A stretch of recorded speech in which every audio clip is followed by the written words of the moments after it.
The US dollar took a dive last week. The Japanese yen was strong at the beginning of the week, and the euro and Swiss franc gave us opportunity to capitalize on the market at the end of the week to the sum of over 600 pips, moving me closer and closer to my 1,000 pip monthly goal. All of these positions and potential upcoming positions this week will be discussed so you can have an opportunity to grow your account in a new segment that we're calling Split Decision.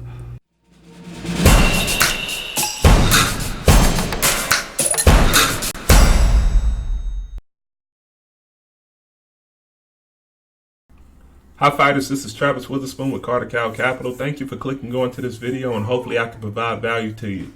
If you have not subscribed to the Carter Cow Trading View page, please take the time to click on the link in the description below to be updated daily. Welcome to Split Decision, where we'll be providing technical analysis and review some of my closed positions of last week pairs that I'm personally interested in and give you insight and educational tips. Before I get started, this is not to constitute financial advice. The choice is yours to be able to review my ideas that I've talked about and be able to make your own informed decision. During the video, if I provided value for you, please hit that like button, click on the subscribe button, and click on the notification button to always be updated. So let's get started with the Euro Swiss. In April, the Swiss franc was actually gaining strength, and it actually ended up pushing the price below that 112 support level. That's been basically a pivot for some time. The bulls were able to push the price up, almost up to that 112.70 area, and then after that, it lost momentum and then started to push back down. What I ended up noticing was this: it actually ended up breaking a counter trend line right up under that support level at 112. Held that area and turned that previous support into actual resistance. So it gave me a confidence to be able to get in, and I ended up moving my stop loss over that 112.70 area to be able to give myself a little bit of leeway. So the next thing that I ended up looking at was what's the next pivot point that I can be able to go to safely without having to think about or having to be restless on this trade. And that level was right around 1.100, which was 202 pips away at that particular time. So I ended up placing my stop at 112.70, which was 70 pips, and I'm targeting 1.100. Within last week, it actually ended up making a pretty good move, especially on Tuesday and especially on Friday. It really started, especially on Thursday, it really started pushing down. And then after that, I believe, after it ended up hitting a 2-hour D extension on Thursday, it started to retrace up. My trail stop ended up hitting at that particular point, and I was able to capture 117 pips out of the 200 pips, or out of the 202 pips that I'm trying to get. Recently, at the end of the week on Friday, I ended up getting into another position because on the 2-hour, again, what ended up happening was that it actually ended up retracing just a little bit more within this portion right here. It actually ended up breaking a counter trend line. I'm getting ready to show you right here. This counter trend line was broken. I actually ended up getting into it right around this area, and quite frankly, it's been in consolidation at that point. But a couple things that I'm somewhat happy about. One, it ended up holding underneath this kind of trend line. 2, it actually ended up rejecting right before the end of the day. And 3, is actually in the sell zone. Now, the momentum is actually going down, but I'm not necessarily worried about that as long as this red line is still over the green line, meaning that the bears still have control. So this gives me an opportunity to be able to say, hey, I'm going to be able to go in safely and still be able to trade to 110 and not necessarily start to fidget with the trade or anything else like that, because I do believe that the Swiss franc is going to end up being stronger over time than the Eurozone within this next week.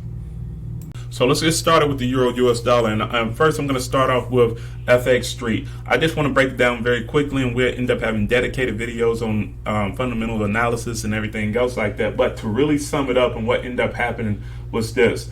The euro has been weak for some time, and I actually ended up rallying up right around that 110 level to be able to push up past 113, and then after that, it started to reject during the midweek.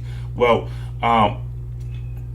based off of that, and based off of war talks, and based off of some economic news that ended up really pushing towards the euro's favor, which the market service PMI, the PMI composite, and the services PMI having very good numbers, and the US end up having very bad numbers with their very own market PMI and everything else, really pushed this price towards the euro's upside. It actually ended up breaking the counter trend line break a little bit earlier during the week, in which I ended up having basically a dedicated post on TradingView about that, basically getting you right around that 112 level, in which it was basically at that level. Then after that, it really started to rocket it up based off of the superior news that the euro ended up having over the US dollar. From there, it ended up breaking past this 113 level. On Friday, what I ended up doing was I ended up noticing that it was hovering right around this 113 level. So it ended up pushing up, it ended up rallying up towards that level. Let's see. So it ended up rallying up towards that level. Then after that, it ended up breaking down and basically hovering right around this level, turning 113 into previous resistance, into new support. And then from there, it gave me the confidence to be able to say, hey, let's go ahead and get into this trade and let's ride this trade up to 114, in which I ended up getting into the trade. I actually ended up placing my stop. I ended up placing my stop just below this low, targeting the 1450 area, in which, if you notice, in previous months, it has been able to get towards this point and sometimes even crack it, but has not had the steam to be able to push it up towards that 115 area. Even with that being said, that's 150 pips to be able to go after at this particular point with a relative low stop loss point within there. By the end of the day, I was up 65 pips on this trade. And my position right now is I'm steadily waiting to see what's going to end up happening on at 5 o'clock once the market opens up today, to be able to protect my profits and be able to move my stop loss to break even so I can just ride this trade out. Moving on to the US Swiss franc. The Swiss franc ended up having a very good week. And just like with the euro Swiss franc, it's been waving down for a while now. It actually ended up pushing up towards this parity level at 1.00, which means that for every dollar that you have, you get one Swiss franc. It actually ended up breaking down towards that level. Initially, when I ended up making this first post, what my initial interest was that I wanted to reject at 99 and be able to sell it when it ended up rejecting the 99 and be able to test out to 97.50 to that 9700 area. It didn't give us an opportunity to be able to do that.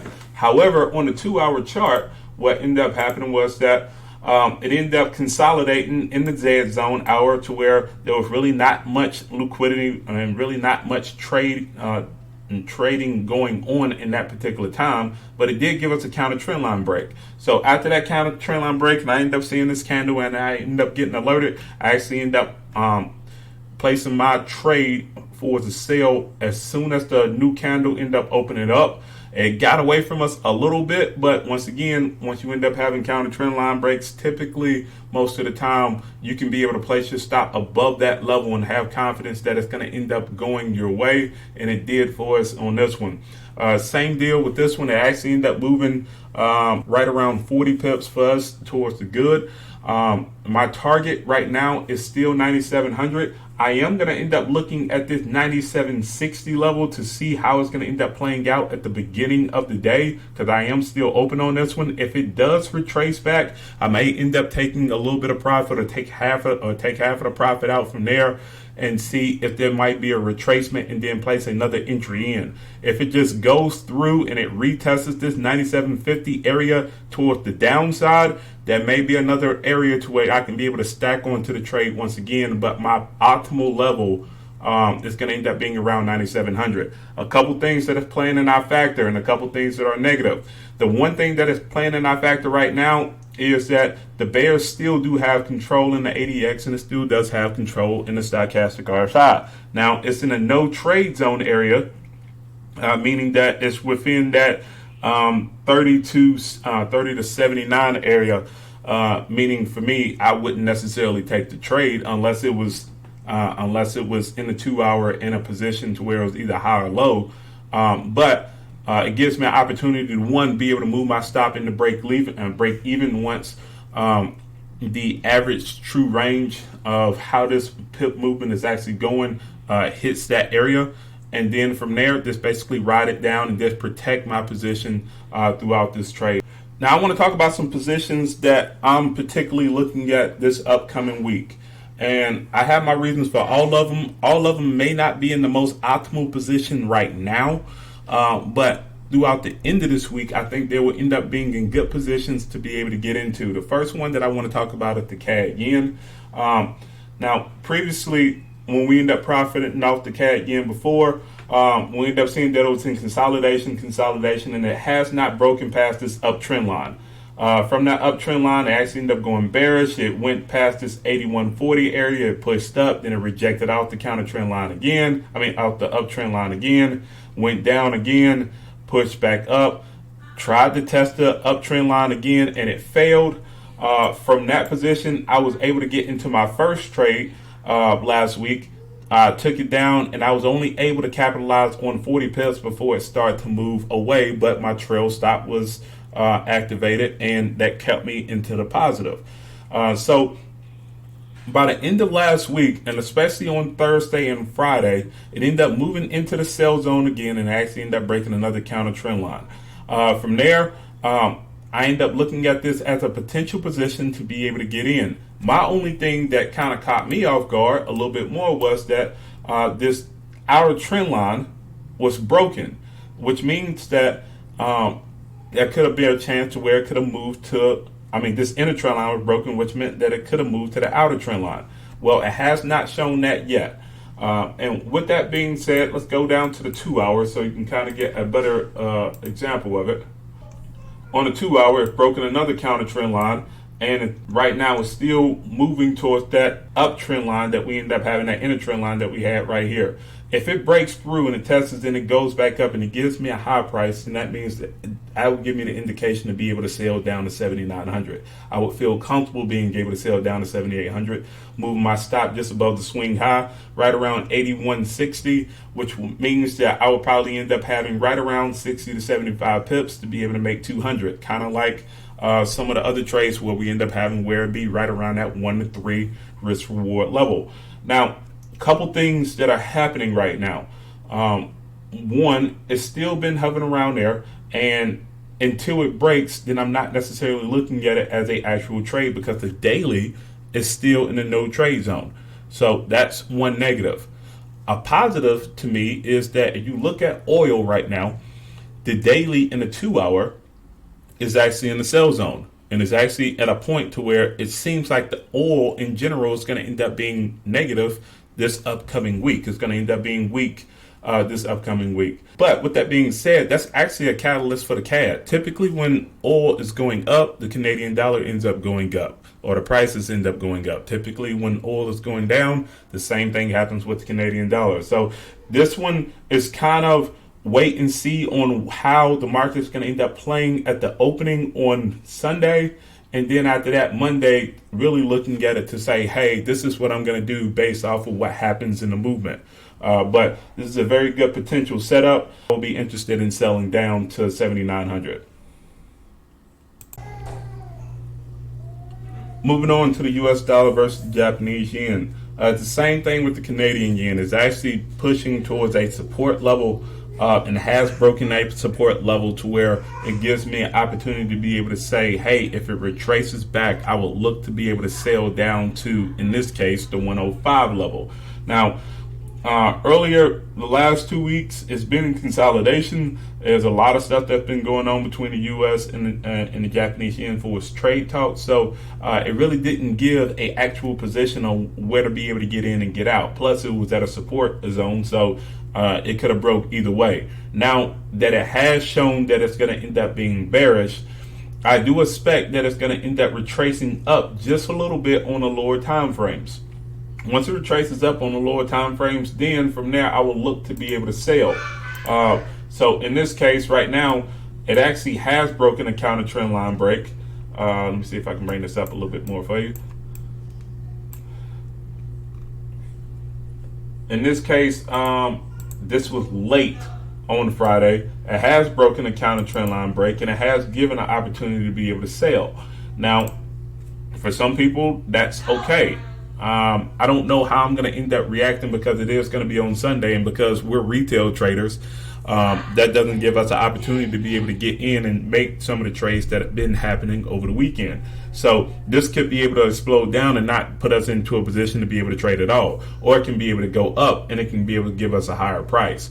That's just what happens with being a retail trader in general. However, once it gives us a high price in a 2-hour position, I am looking to sell. My stop will end up being over that 108 level.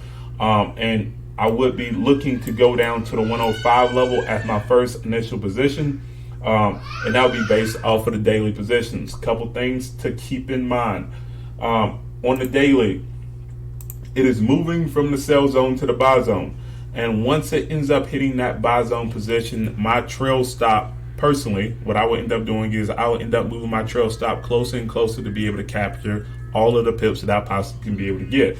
Now, based off of momentum, it may keep on going. But sometimes, typically, once it ends up getting into the buy zone, there's going to be some type of retracement. So I would just keep that in mind when going inside of it and looking at, hey, right now we're at that 45 level, and if it ends up hitting towards the 20 level on the stochastic, there's going to end up being a lot of buy orders placed closer towards that area.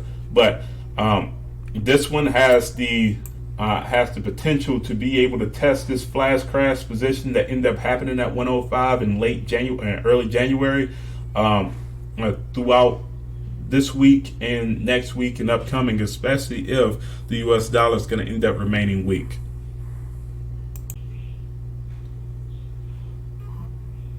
Moving to the Canadian dollar versus the Swiss franc. A couple things happening on this chart. It has been a consolidation for a while, and the Canadian Swiss is really a slow mover. Its daily trading range is typically right around 45 pips to right around 50 pips a day. So that means that most of the time it may end up moving 25 pips up and 25 pips down and really not move all that much. But for the last couple of days, based off of Swiss franc strength, it has ended up moving down. So waving towards, it was at support at 76.20, and then after that started waving down to waving up from resistance, going down to support, and it has hit that support position at 73.80.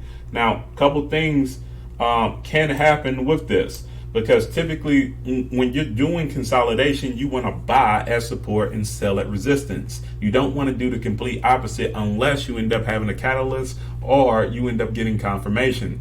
In this case, right now, I'm looking towards being able to sell, but I have to be able to get confirmation that it's going to end up breaking that 73.80 level, pushing back up to use 73.80 as resistance, and then after that, taking a trade from there. That's the only reason why I will end up taking a trade towards the downside on this play.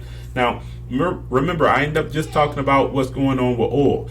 Now, if oil is going to end up pushing down in price, that's going to give a catalyst that the Canadian dollar is going to push down at price as well. So it gives us an opportunity to where maybe not on Sunday, but Monday, when the price starts to retrace back up and people try to scout the market going back up, will give us an opportunity to be able to sell right around that 73.80 level to be able to target 72.50 on down to 71.50, which are two pivots that it has hit previously. Now, if it does happen like that, then it's truly bearish. Now, a couple other things can happen as well. Now, let's say if the Canadian dollar rebounds, then people are going to end up buying it up toward this level. Now, I wouldn't necessarily look to buy until it can be able to prove that it's going to end up going past this uptrend line. So that really means that it has to go up towards this level. Then after that, has to retest towards the downside, and then after that, I would look to be able to buy going back up towards that 76.20 area. So two different things. I have to get confirmation on both to be able to happen. There's really no confirmation within the stochastic because by Monday it can be able to be into the buy zone and people will start buying from there. Or it could really push down based off of what's going on with oil. And let's say oil ends up having a very bad week, then it may end up pushing that and be the catalyst to be able to break down towards this level and turn it into resistance. So a couple things to be able to look out to, but I think this is going to be a pair that's going to be actively traded this week because it is at that support level. The last pair that I want to talk about is the euro versus the Australian dollar. Since November of last year, I've actually been pushing up bullish. The first wave ended up going up to 1.66 and then rejecting down towards the level of right around 1.58, which was basically a 618 Fibonacci level. And once again, I will end up having a dedicated video based off of Fibonacci levels and ABCDs and how they kind of play off of each other. But what ended up happening over the course of a 2-week span, it actually ended up giving you two opportunities to be able to get in and make over 700 pips on this pair by itself. It ended up breaking towards this level. It ended up pushing towards the 161 level, and then after that, it started to hover down once it ended up getting into the sell zone. It actually ended up getting into the buy zone again. It gave you an opportunity to be able to buy up, and now it's done hover its way up towards the 1.635 level, and now it's in the sell zone again. Now, this is not a trade that I would necessarily say is going to be ready on Sunday, Monday, or Tuesday. I think this would be something that will be a midweek type trade. But the one thing that I would end up looking at to make sure that ends up happening is that if it stays within this level and rejects down at 1.1635 and it gives me an opportunity to be able to buy it right at this support level now, then that means that it give us an opportunity to be able to take it up to 1.66, all the way up to the D extension right around that 1.70 area. Now, for me, what I would personally end up doing is I would start taking a look at 2-hour type looks and 2-hour type trades to where it's inside of the buy zone area to be able to get in, because it's waving down on the daily in the sell zone. Really and truthfully, what's probably going to end up happening is that it's going to slowly sell off from Sunday and Monday, and then after that, midweek is going to give an opportunity to be able to buy it, to be able to get up towards that level. Now, if it maintains this level and the bulls can be able to hold this level of 1.635, then that means that I think it has a chance to really be able to push up a little bit more towards the middle of the week, towards the end of the week with good catalysts. And so that's one that I'm actually taking a look at as a midweek type trade, but I do think it has a great potential to be able to push up bears towards them 3 levels.